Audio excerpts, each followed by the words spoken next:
nemam više para da plaćam reklame, pa bih vas zamolio da uzmete moj neki omiljeni video i pošaljete nekom i dajete mi džaba reklamu.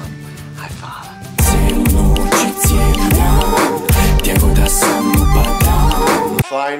Finally, vikend je stigo, znači nema posla, znaš koje oduševljenje. A daj mi sam 3 dana za redom da sam slobodan, da malo legnem, da razmislim, da snimim kakih klipova, da napišem kakih pjesama, da se poradi šta god na kupovanju kamere, te ovo, te ono. Znaš šta sam shvatio kad sam počeo rad, kad su mi počeli života uzimati 8 sati, da ne kažem za prekovremeni što se ostane poslije, oni 5 sati sedmično što ostaneš poslije ti je doslovno džeparac, ostalo ode sve u račune. Primijetio sam koliko imam više sad vremena koliko radim, više snimam, više sam aktivan, više sam sve, a vamo imam posao, imam druge obaveze koje jednostavno na koje moram da stignem i nešto kontam koliko sam bio razmažen prije i sa vremenom i sa svim i nisam iskoristio vrijeme koje sam imao na rukama, na dohvat ruke u najbolje moguće sve vreme. Sad ga dobio si po nosu, dobio si po guzici, sad fino imaš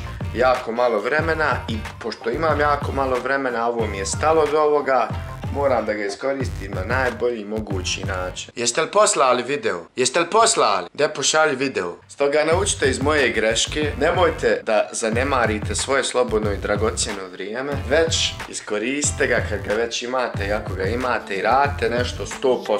Kad uzmeš nešto da naučiš, nauči to 100%, nemoj samo učiti nešto površno. Ja mislim da većina svijeta danas radi stvari samo površno i zato nigdje ne doguraju. Uzmi jednu stvar, nauči, postani master te stvari i onda primijeni to sve ostalo na drugu. Kad naučiš jednu stvar, to postane snowball effect.